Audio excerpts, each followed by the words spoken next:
दोस्तों, कभी आपने सोचा है कि जब हम भगवान से दिन रात दुआ करते हैं फिर भी हमारी किस्मत क्यों नहीं बदलती? क्या वो हमारी नहीं सुनते या हम कुछ करना भूल गए हैं? कहते हैं भाग्य से बड़ा होता है कर्म। आज की एक कहानी आपके दिल को छू जाएगी, शायद आपकी सोच को भी हमेशा के लिए बदल दे। तो चलिए सुनते हैं। तू भाग्य पर रोता रहा, भगवान तेरे कर्म का इंतजार करते रहे।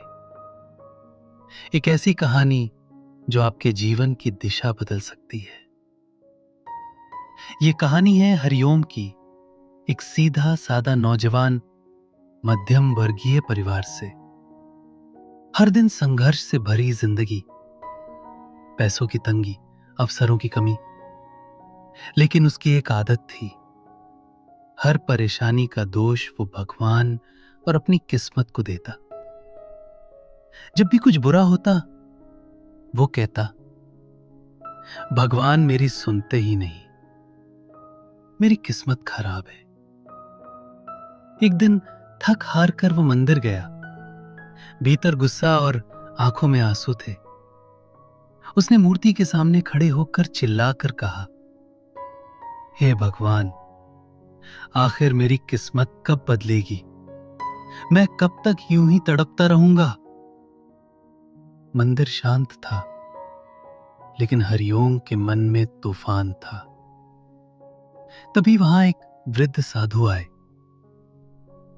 उन्होंने मुस्कुराकर हरिओम से कहा, बेटा, क्या तुमने कभी अपने भाग्य से ज्यादा अपने कर्म को देखा है? हरिओम बोला, मैं रोज पूजा करता हूं, हर सोमवार उपवास करता हूं, फिर भी भगवान मेरी मदद क्यों नहीं करते?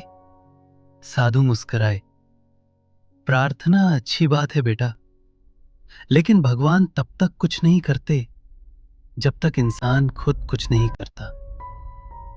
वो तुम्हारे पहले कदम का इंतजार कर रहे हैं और तुम बस हाथ जोड़कर बैठे हो। हरिओम चुप हो गया। साधु बोले, चलो मैं तुम्हें एक और कहानी सुनाता हूं। बहुत समय पहले एक गांव में गोविंद नाम का किसान रहता था। हर साल बीज बोता, कड़ी मेहनत करता, लेकिन 3 साल लगातार बारिश, ओले और तूफान से फसलें बर्बाद होती रहीं। चौथे साल उसने हार मान ली और बोला, अब मैं कोई बीज नहीं बोऊंगा। अब अगर भगवान चाहें तो खुद उगाएं। उसने सिर्फ भगवान से प्रार्थना की और खाली खेत में बैठा रहा।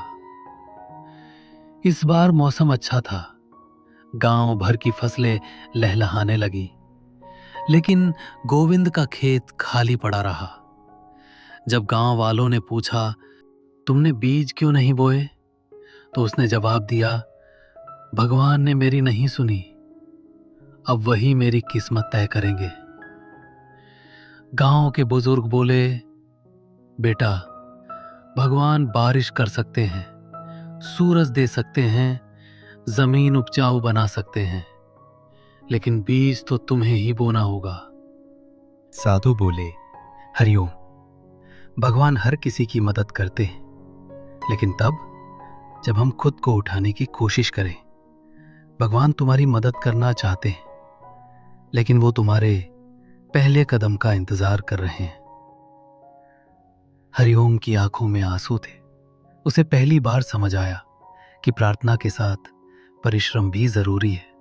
मंदिर से लौटते वक्त हरिओम का मन भारी था, लेकिन दिल में कहीं एक हल्की सी आशा की लौ जल उठी थी। अगली सुबह वो जल्दी उठा, लेकिन इस बार किसी चमत्कार की उम्मीद में नहीं, बल्कि खुद को बदलने के लिए। उसने सबसे पहले खुद से वादा किया, अब मैं किसी से शिकायत नहीं करूंगा, अब सिर्फ मेहनत करूंगा। पढ़ाई में मन लगाने लगा, पुरानी किताबों को झाड़कर फिर से खोल लिया। दिन में वो दुकान पर काम करता, रात में दूसरों से उधार लेकर इंटरनेट कैफे में जाकर नई चीजें सीखता। कंप्यूटर, इंटरव्यू स्किल्स, बोलचाल। कई बार भूखा सोया, लेकिन अगले दिन फिर उठ खड़ा होता। उसने अपने आसपास के लोगों को नोटिस करना शुरू किया। कैसे कोई ग्राहक से बात करता है, कैसे कोई समय संभालता है। हर छोटी चीज से वो सीखता चला गया। कभी किसी की साइकिल ठीक करता, कभी बच्चों को ट्यूशन पढ़ाता। छोटे कामों से पैसे कमाए, लेकिन हर काम में ईमानदारी और सम्मान बनाए रखा। धीरे धीरे कुछ लोगों को उसकी मेहनत नजर आने लगी। एक दुकान वाले ने उसे स्थायी काम पर रख लिया। हरिओम ने वहां भी खुद को साबित किया, ईमानदारी, सलीका और विनम्रता से। फिर उसे एक ऑफिस में डेटा एंट्री की नौकरी मिली। पहली बार एसी में बैठकर काम करने का एहसास उसे याद आया। ये सब भगवान ने नहीं, उसने खुद के कर्म से पाया है।